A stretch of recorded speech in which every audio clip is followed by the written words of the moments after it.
if there were like two players in this team that you could sort of block any kind of transfers, like the two guys that you're like, okay, you can take him and you can take him, but just please don't take these two, and it could build a team that could get back to the the glory days of the shirt that you're wearing.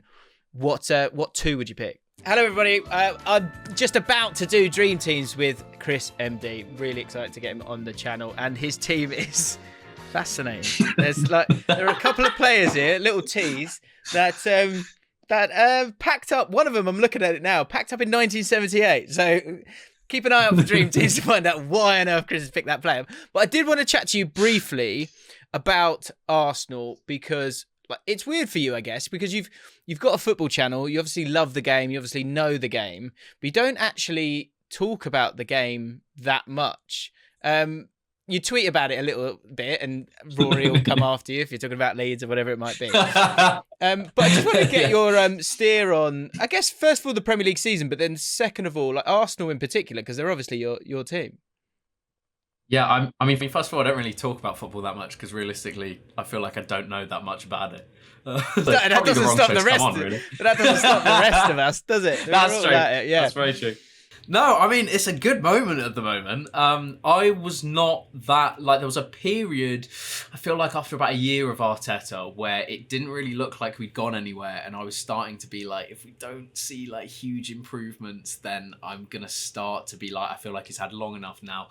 But then, the summer transfer window and everything, I think top four seems ours to lose at the moment, I would say. I agree. Well, so for those of you that don't know, you as a football fan, then, everyone has their own different ways. If you're being really, really honest, what kind of football fan are you when it comes to Arsenal? Because there are some that are a bit more reactive. Some are like, just get rid of him. Some can be ruthless. Some can be a bit too apologetic, which sometimes gets thrown at me sometimes. Where do you sit? I'm a very pessimistic Arsenal fan, I think. I think over the years I've learned to expect the worst, and then you can't be disappointed. I think I'm quite measured with my reactions, to be fair. I always get a bit annoyed when people are like, oh, after you've got rid of Arsene Wenger, we always told you to be careful what you wish for. Because it's like, Wenger should have gone earlier than he did. He is the best manager Arsenal will ever have. I would be adopted by that man if he wanted me to. But he was easily losing it at the end. And he won I feel like it was the... Which FA Cup was it? He won one, two, didn't he? Was it Hull City? I think it was the 2017 one. Oh, the Hull City one was the first one, and then he beat... Man City one. Was it Man City? Man City? No, it was Chelsea, Chelsea in the final, yeah. So, yeah, we beat Chelsea, and after that, I was like, he should have gone then, because that would have been a big moment, but he still wanted to win the league, and you could see after that it just wasn't quite there, and we went downhill a bit after then. It felt a bit, like when Ferguson left United and the state that the club was in. So you were Wenger out back in the day? Yes. I was Wenger out for about a year, I feel like, yeah. Okay, I was Wenger out. But not against my will, I was Wenger out. Right, I get you. Yeah. Through gritted teeth, respectfully. I understand it. Yeah. From a safe distance, you're kind of allowing others to shout first. So this season, are you surprised with the turnaround? Where were you after 3 games? And because the Arteta thing, I think, is interesting as well. Because for me, I always looked at him and I thought, okay, maybe you always look stupid if you're not winning. Whatever comes out of your mouth, you look stupid. And I was chatting about it with Flav on our podcast, and we were saying that if the performances aren't good, then that means your character's bad. That means you're crazy and stupid and all those things. And I felt like that was kind of being labelled at Arteta. As someone who's, I guess, a bit of a pessimist then when it comes to Arsenal, was there a moment where you were like, what were the depths for you with Arteta? Like, has he proved you wrong? Were you wrong about Arteta? Yeah, I mean, I don't think I ever got to the point where I was like, I want him out of the club. But it was the point where it was a year into his reign, and I was like, the performances aren't better than they were a year ago under Emery, the last days of Emery and stuff. I mean, when he came in, they initially were really, there was a game against Chelsea, I remember, where we were pressing and everything, and then we sort of pulled it off, and we didn't do the pressing in the same way, and you were sort of struggling to see how we were setting up to play games and stuff. And then it was really the summer transfer window, and you can see he's got players that he's clearly looked at and gone, okay, I want a keeper that passes out from the back. I want a 2-footed defender in Tomiyasu. And now you can see the sort of the triangles, the build up, the different sort of phases in play that we do now. I also think having Saka and Smith Rowe that came in when they burst onto the scene, sort of, it was around Christmas a couple of years ago, I think, that really helped him. And I do think he's a good manager from what I've seen so far, and I'm really excited to have him. But I think if we hadn't had Smith Rowe and Saka, we could have had another 6 months of mediocrity, and he could have come under some serious pressure.